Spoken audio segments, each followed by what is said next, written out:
My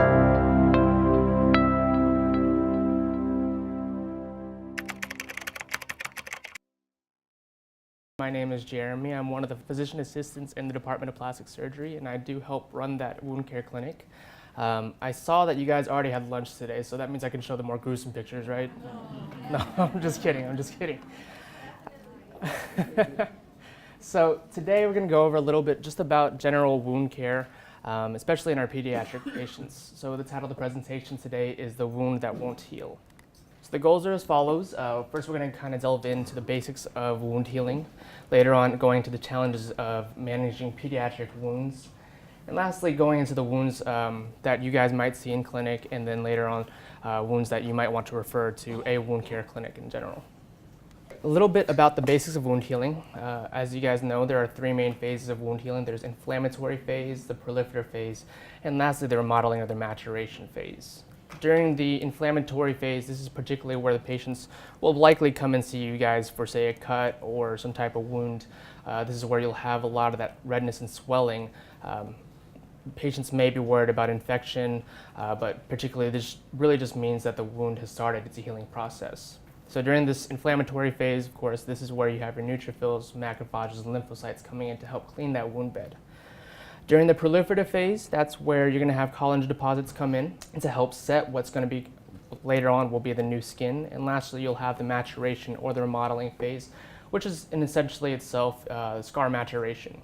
Patients will come in oftentimes into our plastics clinic asking how to make their scars look prettier, and this is typically where we see them. When looking at a wound, I just want you guys to kind of take a look and think about things that could impair that wound healing. At the bottom here, you'll see you want to rule out infection or sepsis from the wound bed. As you know, that infection in general can just hinder any type of wound healing and definitely worsen it. But when looking at a patient, you have to think about any comorbidities they have, whether or not they're immunocompromised, whether or not they have cancer, diabetes, any vascular issues, and most definitely nutrition deficiencies or pressure issues. So I have here a list of labs and things that I want you to consider just when you think a patient may have a common comorbidity for any type of wound. That way you're treating not only the wound, but any issues that may arise alongside of it. So challenges in pediatric wound care. First off, go into dressing changes. Frequency is a big thing for any patient with a wound, whether it's a child or an adult. If a patient comes in a clinic or something, they don't want to do 3 times a day daily dressing changes. So you kind of have to find a good balance between how much you need to clean the wound, as well as what the patient is capable of doing in terms of how frequently. Oftentimes I'll say daily dressing changes if I think it's fairly clean, but most of the time I'll do twice a day for them. Personnel too is an issue. Who's going to be doing the dressing change, whether it's the patient themselves, the parent, a sibling, or even a friend. Pain control is one of the major ones. I'd like to say more so anxiety than pain control. If a patient comes into your clinic thinking, I'm going to get a shot today, they're going to come in crying, thinking, everything's going to hurt. The same thing goes along with wound care. If you cut out sutures, if you change their dressing, they're probably going to cry. One of the resources I think that is great here at Texas Children's is having Child Life. So at least in our wound care clinic, we're able to, they're readily available for us. They have iPads, they're great with the kids. Sometimes they'll even sing with them, and they do a great job of just calming the child down. Mobility is a big thing. Most of our patients, or a good majority of our patients, are actually those who come from the spina bifida clinic. These are patients, of course, who have problems frequently moving off of pressure areas. So increased pressure means increased skin breakdown and definitely worsening of that wound. Going along skin breakdown, moisture control is a big thing. If you see a patient with a diaper, then you definitely have to think of incontinence. Kids come into our clinic with urine or stool seeping into their dressing. So that also too goes along with how frequently you have to change it. If a patient's frequently soiling themselves, you probably have to more frequently do the dressing changes. And lastly, supplies. DME or over-the-counter gauze or whatnot. I think the big thing to take away from here is more so cost for the patient. A lot of the patients can't afford just basic wound care dressings such as gauze, 4x4 gauze or Curlex or something. So one thing that we do in particular is we will give them a lot of the supplies. So you may not have a lot of supplies readily available for them, but if you don't feel like that you have enough, definitely send them our way. We can give them enough to at least get them by for the next couple weeks or so. And then of course we'll send off orders to whatever companies and see if we can get some insurance approval for whatever they need. Another big one, like I mentioned before, is nutrition. Nutrition is a big thing in terms of wound healing. Overall, if a patient is deficient in any type of vitamin or mineral, and particularly here, vitamin C, zinc, copper, and iron, then deficiencies in these are definitely associated with wound healing problems. So what I generally recommend for any of my patients is that they take a multivitamin just to offset that. Overall, they're more important. There are more evident factors in terms of how they heal, but I think that multivitamins are a great way to just, kind of make sure they're at baseline. Caloric intake as well as protein, two are big things. Kids ages 2 to 4, I believe the recommendation is about 1,000 calories, and then aging on up all the way to 2,500, 2,800. Patients may or may not need more or less of this depending on their wound care status. So a consult or referral to dietitians or nutritionists are definitely a good thing to consider here. Lastly, protein intake. Protein is definitely important in the collagen, for the formation of collagen. So you want to make sure that they have adequate enough protein. So you have to think about maybe putting them on something like Ensure or Boost to really increase their intake. So who gets wounds? These are typically things like anything you may see in clinic. Wounds in babies with congenital anomalies, critically ill patients, particularly those who become septic or spend time in the PICU who have to be sedated. They may form pressure ulcers. A lot of them are device related, but I think a good deal of them are just because they're lying on their back or sitting in the wheelchair for too long. G-tube and ostomy issues, trauma, lacerations or animal bites, soft tissue infections, and post-operative wounds. Say a patient goes in for surgery, it's repaired adequately and everything, but for some odd reason the wound dehisces and comes apart. It's definitely something that you may see in your clinic, and if need be, you may need to refer to an outside wound care clinic. Common wound care treatments, kind of set yourself an algorithm as to how you're going to approach a wound. You have to think about infection first of all, whether or not the patient has any discharge or redness, swelling, fever, if there's any bone sticking out or anything like that. You really have to think about whether or not you're going to culture that wound. Think about whether or not you need to debride the wound sharply with a knife or mechanically just scrubbing it, or even just getting some sterile saline and flushing it out. That in itself is a form of debridement that I particularly do on every patient that comes into the wound care clinic. Drainage, if a patient has an abscess form with their wounds, you can do an IND. Of course, here too, this is where you might want to have child life come in because most patients probably don't want you to stick with a blade or anything and pack them later on. So I think that's something good to have. And lastly, after debriding, especially in the chronic wounds, those patients particularly bleed a lot after you cut out some of that tissue.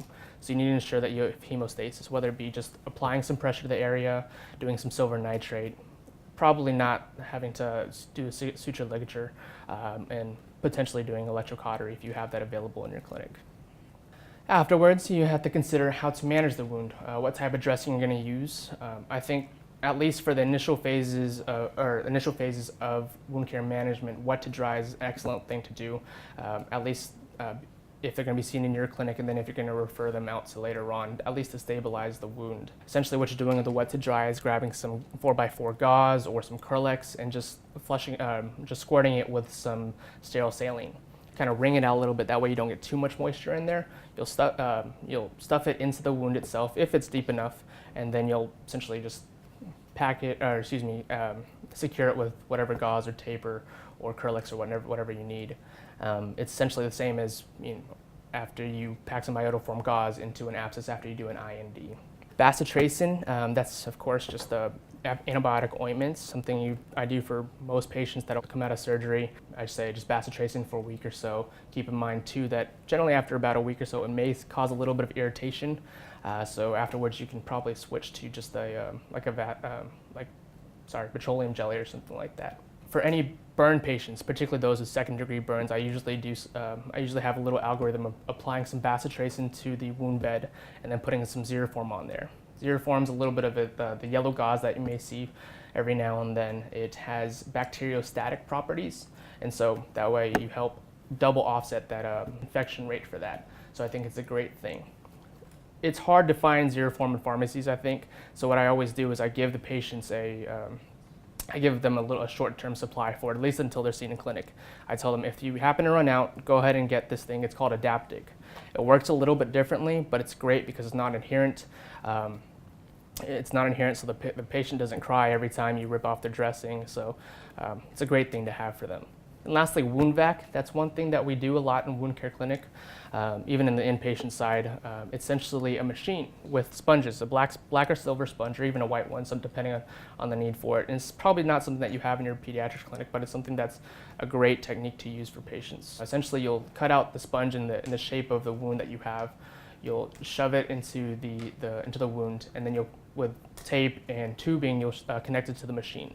It uses negative pressure to suck out the moisture, the exudate, and then allows for the wound to grow in from the bottom up. So it's a great technique that we use here a lot. Also, too, in the wound care clinic, what we do is we look at different wound therapies. We've been talking to different companies to see what new products are out there. Some of these being MetaHoney, Mepilex, or Santil. Not every patient responds great to wet to dries. So we really want to make sure that we find something that works best for them. You know, dressing that will debride the wound itself, or even just the Santil or MetaHoney that'll just keep it clean for some time. So we like to look at that and try to see for future reference what will be best for different types of wounds. So when to refer. Most wounds aren't particularly, don't necessarily need a immediate referral to wound care clinic, but we're happy to see them. We're happy to see them if need be fairly quickly. Those times that you do refer them immediately, essentially going to be if you think there's a really bad ongoing infection, if there's bones exposed, or if you really think that they need debridement immediately. But otherwise, you can definitely refer them 1 to 2 weeks after you see them, as long as you manage their wound appropriately. Like I said, with either just saline gauze or just even putting some bacitracin or something on there, something to stabilize the wound in the time being. Here, I picked out 3 different cases for you guys. These aren't particularly the worst by any means, but I wanted to pick some things that were just kind of showed our span of what we can see. So this is a 7-year-old male with a left foot wound after his foot got caught in a bike chain. It was repaired in an outside hospital with some permanent sutures, with some Prolene sutures. We cut them out about 2 to 3 weeks later, and then he had some dehiscence or some wound breakdown. Not particularly a horrible wound breakdown, but it's still some nonetheless, so you have to manage this. This later on healed. We treated it with just some bacitracin and Zeroform, much like I explained with a 2nd-degree burn that I typically do, just because it's fairly shallow, and he healed up fairly nicely. Right here, that area certainly just becomes kind of a thick scar, which we can revise later on if need be. Also, too, I kind of wanted to bring up a point. Permanent sutures in kids is perfectly fine, but when you take them out in clinic, it's a bit of a task because, of course, they're crying and everything like that. I'm sure you guys know as well. So as much as you can recommend the dissolvable sutures, go ahead and do that too. But if they come in with a permanent suture, that's perfectly fine too. So lastly, until the patient is seen, I want you to consider a couple things. Consider putting a patient on antibiotics. Like I said, if the patient has a lot of discharge, if they have a fever or anything like that, go ahead and put them on something. I think clindamycin is a great place to start. It covers Staph aureus, which is a common bug in a lot of these wounds. But also to consider getting a culture. That way, if you're going to refer the patient to us and we see and we get the labs back saying it's susceptible to something else, then we can change that. And that's a great place to start. Think about the dressing that you're going to be using. Like I said, I highly recommend the wet to dry just for the beginning stages of it. We may change it later. That does not mean that you did the wrong thing. That just means that we have something in our clinic that may benefit the patient a little bit more. And lastly, consider getting labs. CBC and CMP are great, but for our purposes, nutrition is a big factor. So pre-albumin is a great thing. Has a shorter half-life than albumin, so we want to make sure that they're all set in that. And that's it. Thank you for your time. Do you have any questions?